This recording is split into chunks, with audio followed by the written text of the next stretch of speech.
Wow, there's a lot of people.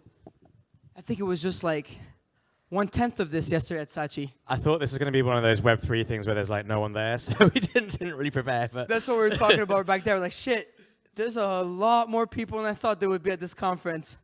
Unfortunately, we're a man down. Our good We are. friend Michael Anderson, aka Mando, has the man flu. A lot of mans in that sentence, but yeah, he's unable to make it with us today. So He tried to come. He was like, I'll come. We're like, please. yeah, to be honest, mate, I don't really want to get what Stay you've home. got, so just stay at home.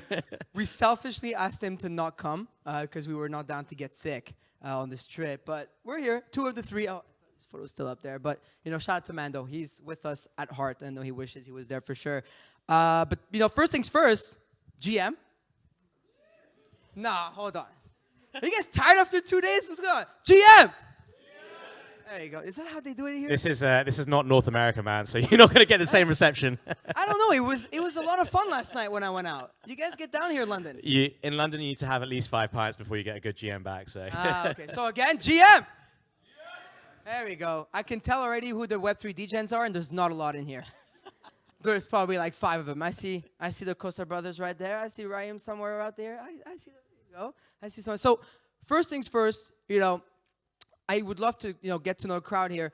How many of you are actively in Web3? Let's just a show of hands. Okay. Wow. Shit. Well, that was much less GMs than people in Web3. Disappointing. Surprising. Surprising though. Yeah. You know what? I think the whole of Web3 is in the room right now. Yeah, so the last 100 people left in crypto, basically. Shout out to Zebu though, honestly, because this is really impressive. Because the conferences in North America are getting a little less crowded, but you guys show out in your. Yeah, no, great. Good shout to everyone who's travelled all the way from Central and West London to be here. Sorry, I didn't mean that in a bad way.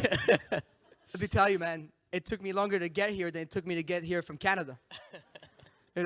But we took the tube. It's called the tube, right? It's called the Tube, not the subway. Yeah, that's right. The tube. That's what Hannah says, the tube. And I was like, you got to take the tube here, the Elizabeth line.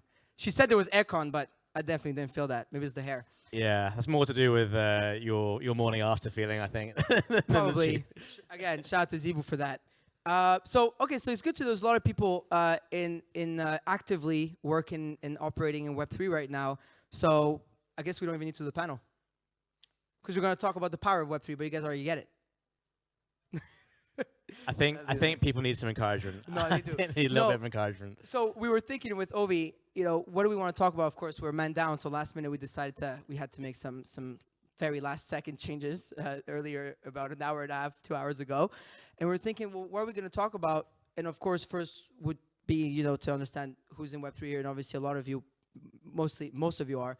But second thing was yesterday, we both had the honor of speaking at the Sachi Gallery, which was really an incredible time. Still get shivers and goosebumps when I think about it.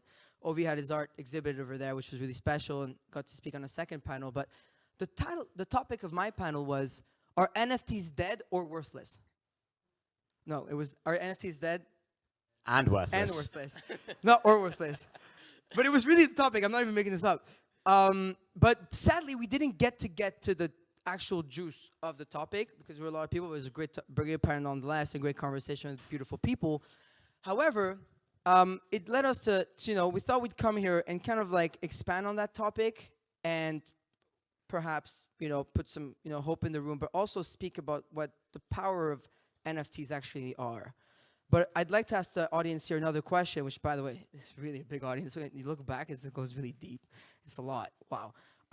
But I'd like to ask by a show of hands, how many people here think that NFTs are dead? Raise your hand. What? Get him, security! Get this man out of there with the white shirt. Okay, so 3 people. That's not bad. That's actually not bad. I was expecting. Yeah. No, because the rest are just coping. They don't want to admit it. Yeah. Everyone else is bag holding. Yeah, exactly. Don't worry, we're not going to talk to you about Pepe or Frentech today. That was, a month ago. But, so that's good. So a lot of people, still have a lot of conviction in the space. Obviously, so do we, which is why we make the trek to Woolwich. Woolwich. They made fun of me the other day because I called it Woolwich by mistake on the show, and a bunch of people were tweeting at me. I was like, shit, it is Woolwich. Woolwich. Woolwich. Is there a football team here? I don't know. There are football teams close to here. I don't know if there's like a Woolwich football team, but okay, we can make one maybe. Anyways, so so a lot of people have conviction in space, which is great. And we were thinking maybe why don't we just talk about what Web3 can actually empower and why NFTs are actually not dead at all. And what I find funny is when people, obviously, mostly mainstream media and gamers and people who don't usually like us, love to say or think that NFTs are dead because they see the mania or the euphoria or the vaporware that's down about, 95, 90%, whatever. But if NFT is dead, in my opinion, so are baseball cards, soccer cards, those paninis that we used to collect as kids, and maybe most of art. Because if you ask me something, most of the art that's hanging on people's walls is probably not worth a lot of money, right? And it's the same thing in the NFT space. On the contrary, I like to think that 5% not being dead is actually a very bullish signal. Because we've only ever had one cycle when it comes to NFTs, right? Obviously, NFTs are not new as a technology, but it's something that really took off in 2021, which is when we joined around the same time in the first quarter of 2021, and then we saw everything that happened. But our NFTs are from dead, and I think that a good example that happened most recently, and what we want to talk about today, is the power of NFTs in this technology that is a blockchain, which was the Pudgy Penguins, right? How many people here are Pudgy Penguins holders, or Lil Pudgies, or Rug holders? There you go. There you go. Awesome. How many people have heard of Pudgy Penguins in here? Yeah, how many people have heard of Pudgy Penguins? That's a lot. That's decent, yeah. It's a lot. I love that. So Pudgy Penguins, TLDR, PFP project, launches in 2021 in the media, goes up a lot, goes down a lot. Founders are kind of like shown the door by the community, yada, yada, yada. The project is bought out by a good friend of ours, 24-year-old founder, Luca Netz. He's a CEO at the moment. Bought it for about $2.5 million. At the time, which $2.5 million at the time was 750 ETH. Good times, huh? But those are the days. Man, those are the days. And so buys the projects, turns it around completely. And last week makes the announcement that we obviously covered on the GM Web3 show with Mando and Ovie, that they were in 2,000 Walmart stores across the USA. And actually, yesterday night, I don't know if you saw the announcement, you guys have Smiths here?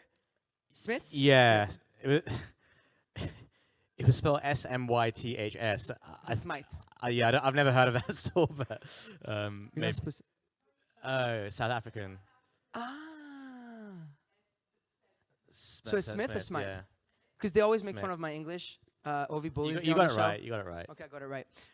So they're in Smith and in Walmart, and and obviously that's powered by Web3 and powered by Web3 IP and Web3 identity, which is amazing. What Luca managed to do is that he managed to license penguins, so those cute little PFPs that you probably see on all over Twitter, to license from their holders in order to sell on Walmart, and obviously some of their holders are able to make some money from that, and of course the brand is able to generate revenue in a bear market without selling more NFTs to their community, right? And which is something that we've seen a lot in the space over 2021, is a lot of people had to resort to selling more NFTs.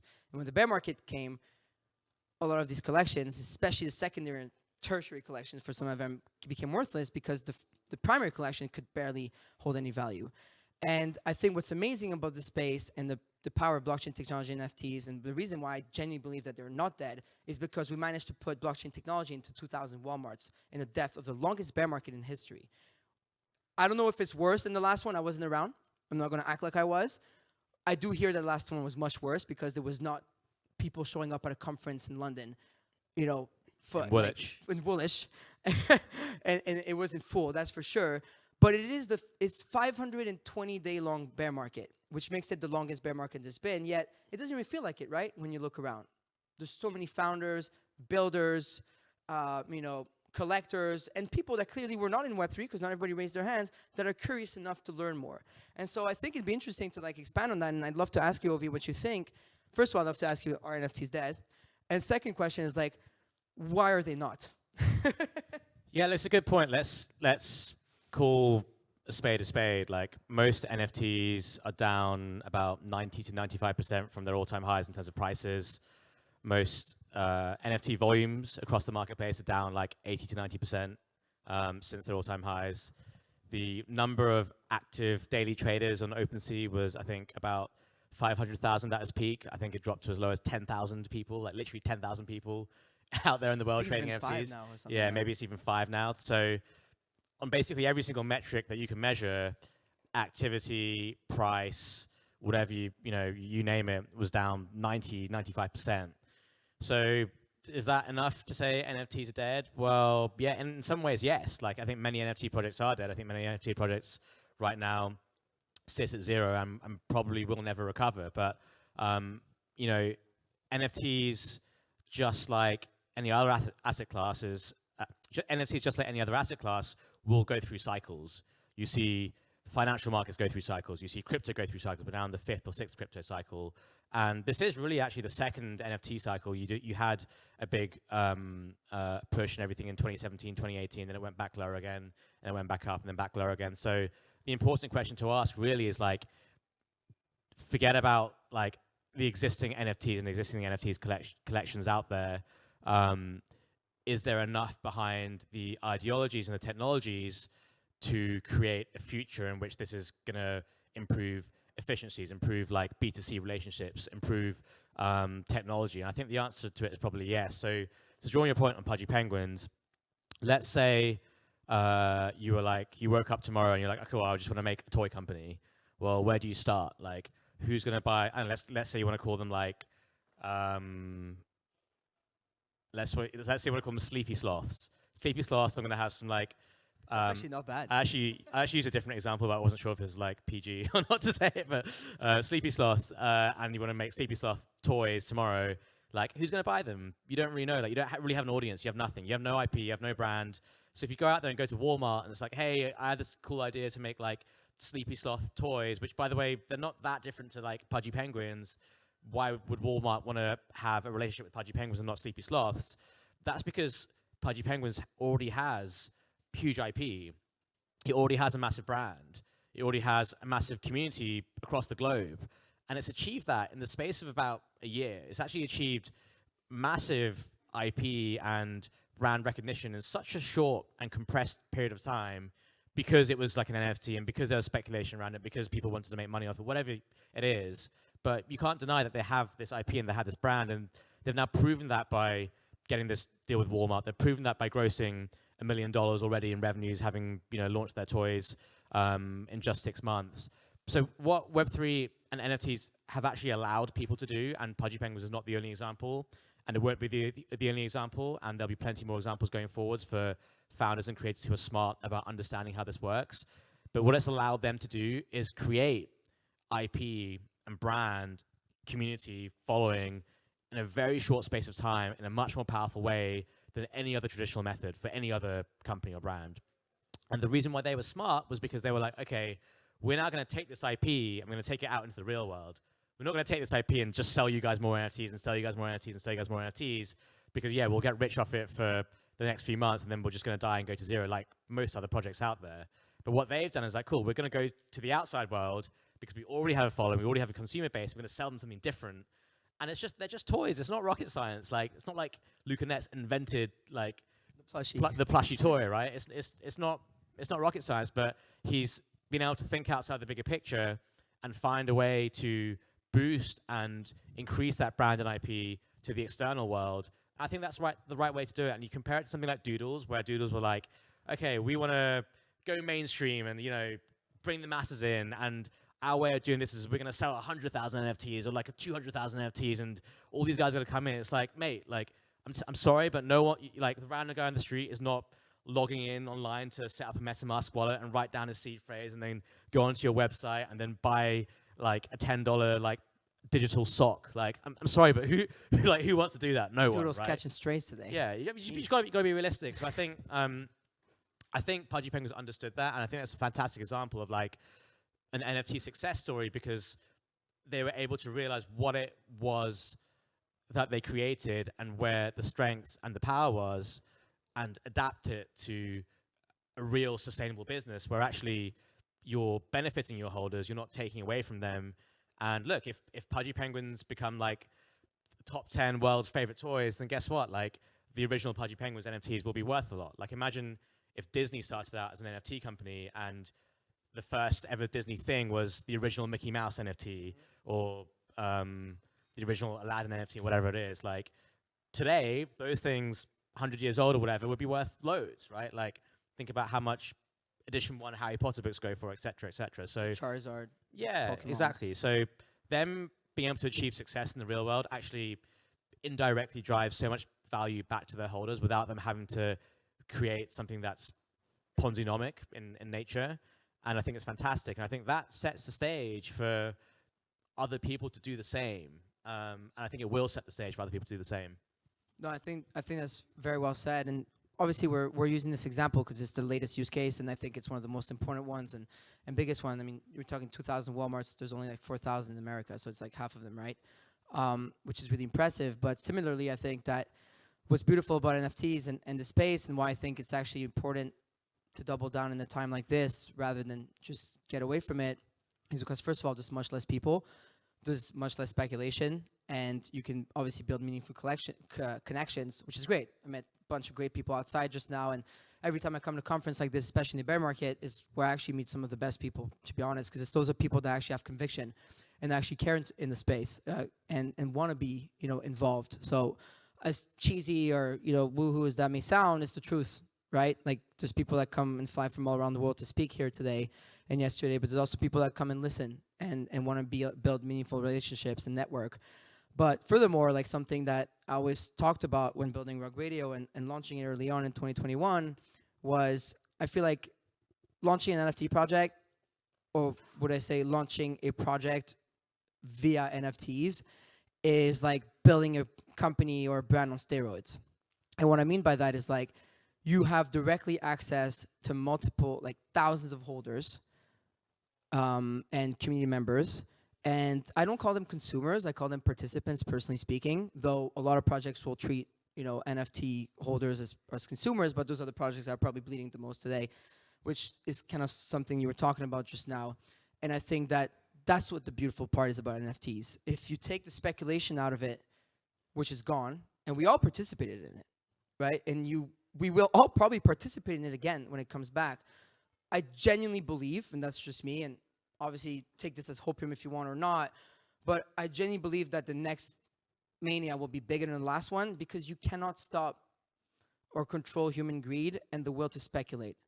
However, I think that the best thing you can do right now is get ahead of that curve and connect with the right people and get involved in the right communities. And potentially, if you have it in you and if you want to, not everybody needs to be a founder, right? But build something or work for a brand that is building something that you align with in this time, because there's no better time than now. And in the next bull market, whenever it comes, I hope it comes, right? Yesterday I was talking to someone, your business partner, he's more the cynical one, the third guy. And someone else said, yeah, I think we're going to crap forever sideways. I was like, shit. I got a few more years in me, man. I don't know how long I can go. No, I'm just kidding. But, whenever it comes, it doesn't matter, because whether it's 2025, 4, 5, or 6, we're going to be here and we're going to build for that. And that's what I like about projects and NFT brands, is because automatically you have thousands of holders and thousands of participants and thousands of people that want to believe in you and that invest not just their money, but their time and their energy into you and to what what you're building. And to me, that's why NFTs are not dead, and that's why NFTs will never die. Because guess what? Just like the internet, you can't just shut off blockchain technology. Because what is blockchain? It's just a layer being built on top of the internet. A lot of my friends, they'll come to me and they'll be like, Farokh, I see you doing all this Web3 and crypto stuff. And they go, what the hell is Web3? I feel like last bubble, last cycle, we tried to complicate that so much. Like Web3, you know what Web3 is? It's just a natural continuation of Web2. It's just the evolution of the internet. We go from the internet, we go from mail, right, paper, to the internet, to blockchain. And that's all it is.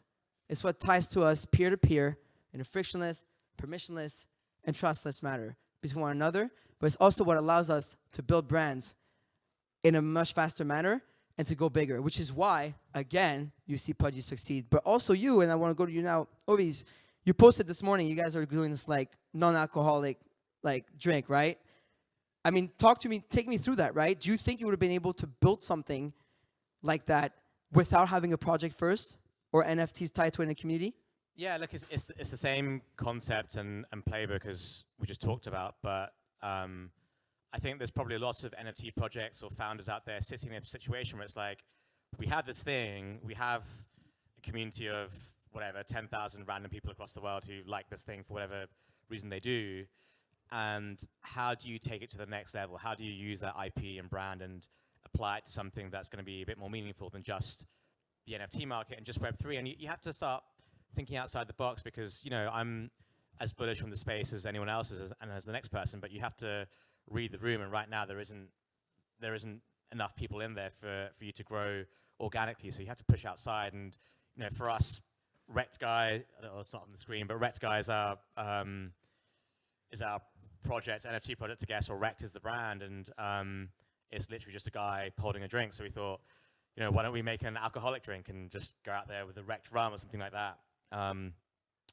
It turns out that you can't have an alcoholic drink with a brand Rect because it doesn't encourage responsible drinking. So we found some hurdles there. But, you know, for us, it was like, well, non-alcoholic beverages are such a huge growth sector.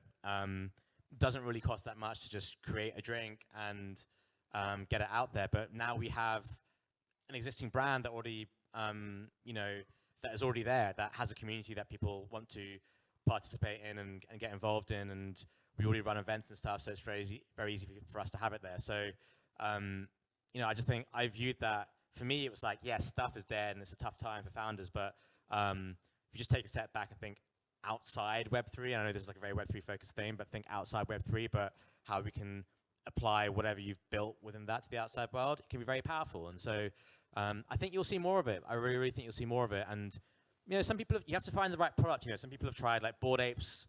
There's been like Ape Water or Bored Ape clothing line or whatever. And like also the Bored and Hungry, like the Bored and Hungry, and they haven't taken off because, you know, it's not like something that, it's not the right product fit or the right brand. It's not something people could relate to, whatever it is. So you have to make sure you get all that stuff right. But I think for existing projects, you know, everyone always asks when the bull market comes back, this famous fabled bull market, when that comes back, will NFTs rebound?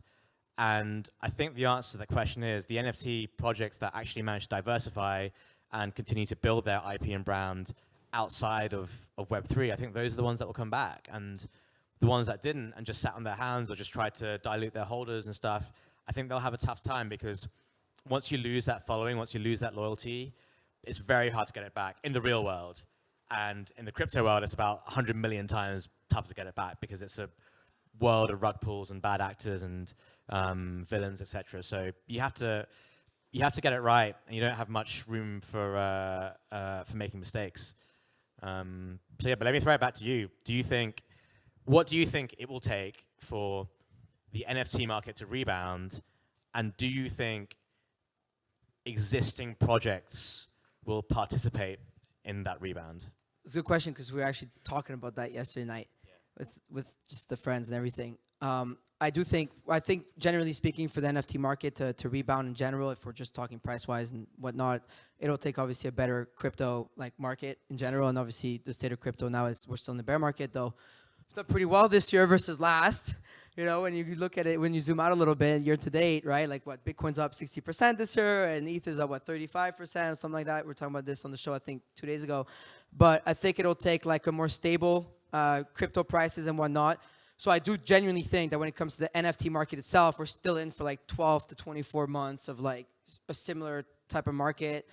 Maybe we're bottoming out now. Maybe we're not. I just have a hard time thinking of how much lower we can go, right? Because even Bloomberg's making fun of us. So when they all make fun of us, Rolling Stone, Bloomberg, Forbes, all of them, is, you know, usually my signal that we're starting to bottom out. Because last market, they were ramping in our DMs to interview us, and now they're making fun of us. You know, even Van Eck made fun of us, the issuer of the ETH ETF, the other day, saying that they are doing low volume just like our JPEGs.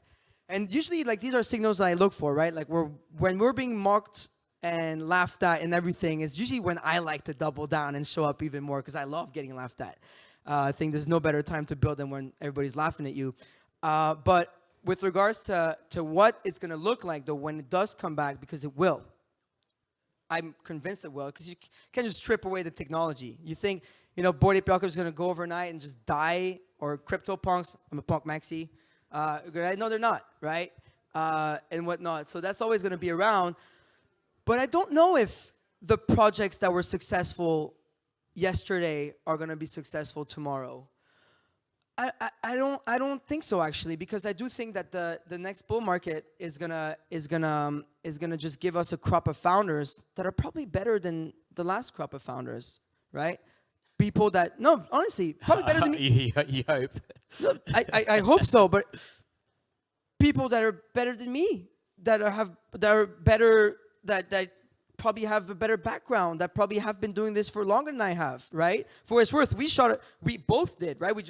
We got in, we went all in, and we were like with a flashlight in a cave. I always talk about this in building Rock Radio. I'm like in the flashlight in the cave, just trying to find out where to go next, because nobody did it before us, right? We're just trying to figure it out, right? It's not like someone paved the way and say, hey, I want to build a decentralized media ecosystem, and that's how you do it. I have no freaking clue where to go next, but I just know the mission and where we're going, and I'll figure out every step of it how to do it. And I think similar when you're building the Rect brand, right? It's like this thing and the next thing and the next thing that show up.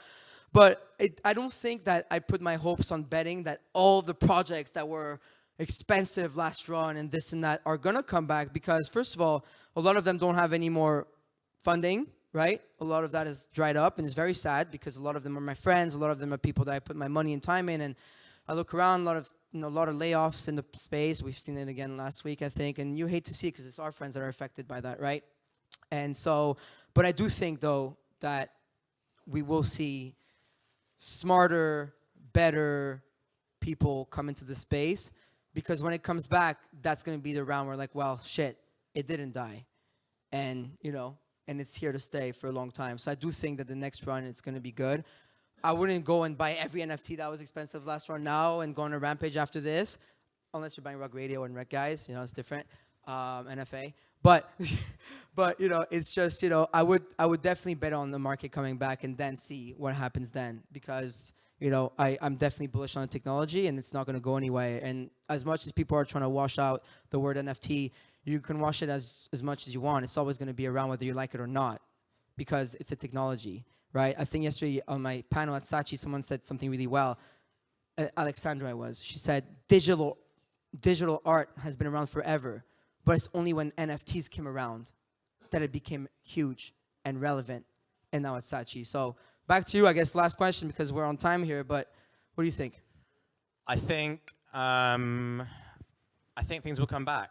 I think crypto's been around for over a decade. NFTs have been around for actually more than 7 years. People just don't really realize it. And things are destined to come back. The time where it feels the worst and most brutal and you feel like giving up is a time when you should be buying. This time when you should be putting your effort into it and grasping and seizing the opportunity. And I think you just have to take the other side of things. Like you don't want to be the person who says, "Oh, I'll just wait for things to get better and then come back," and then by definition, you're buying things at higher prices and you're behind the game versus everyone else. So you have to find something you really believe in and attack it. And now is the best time to attack it. Like when I entered the space in 2021, which is pretty late, like most people, for crypto people, that's a late entry. I always felt, man, how am I going to be like an OG or get stuck in and compete against these people? Well, now's the opportunity. Like if you stick around for it, you have that opportunity now. And I would just say,